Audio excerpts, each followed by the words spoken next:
Lahore. Senior सहाफ़ी Imran Riaz बाज़ियाबी case की समाअत के दौरान इंकशाफ हुआ है कि इमरान रियाज के मामले में अफगानिस्तान के नंबर्स इस्तेमाल हुए। इमरान रियाज के वकील ने अदालत में कहा कि बाकी तमाम लोग तो पकड़े जाते हैं लेकिन इमरान रियाज बरामद नहीं होता। दिन में चीफ जस्टिस ने रिमार्क्स दिए कि जो लोग यहाँ हैं इनको पकड़ना आसान होता है। वकील ने जवाब दिया, इसका मतलब कि इंस्पेक्टर जनरल पंजाब ने आपको मुतमईन कर दिया है कि इमरान है रियाज अफगानिस्तान चले गए हैं। निजी टेलीविजन के मुताबिक मुकदमे की समाअत लाहौर हाई कोर्ट में हुई, जहां इंस्पेक्टर जनरल पंजाब भी कमरा अदालत में पहुंचे। चीफ जस्टिस ने इस्तिफसार किया, बताइए अब तक इमरान रियाज मसनद पर्सन क्यों है?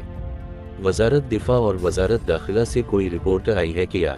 हमने अपने आर्डर में ये नहीं कहा कि इमरान रियाज एजेंसियों के पास है, हमने तो ये कहा है कि एजेंसियों से मदद लें। एजेंसियों के अलावा कौन ढूंढ सकता है? सेक्रेटरी दिफा के नुमाइंदे ने दौरान समाअत अदालत को बताया कि अभी तक इमरान रियाज का कोई सुराग नहीं लगा। इस मौका पर इंस्पेक्टर जनरल पंजाब रोस्टरम पर आए और अदालत को बताया कि हमने जियो फेंसिंग की है मगर कोई नंबर लोकेट नहीं हो सका। अदालत की हिदायत पर इमरान रियाज की लीगल टीम और अहल खाना मुलाकात की है, हमने एफ इंटरा आर्ट्स से भी राबिता किया है। इंस्पेक्टर जनरल पंजाब ने इंकशाफ किया कि इस मामले में कुछ नंबर्स गैर मुल्की इस्तेमाल हुए।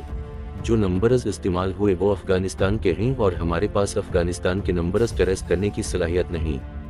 गैर मुल्की नंबर और इसका ट्रांसफर पर चैम्बर में जुमा कराना चाहता हूँ। अगर अदालत इजाज़त दे तो तफसीलात जुमा करा देता हूँ। अदालत ने इंस्पेक्टर जनरल पंजाब को हिदायत की कि 1:30 बजे आप चैम्बर्स में पेश हों।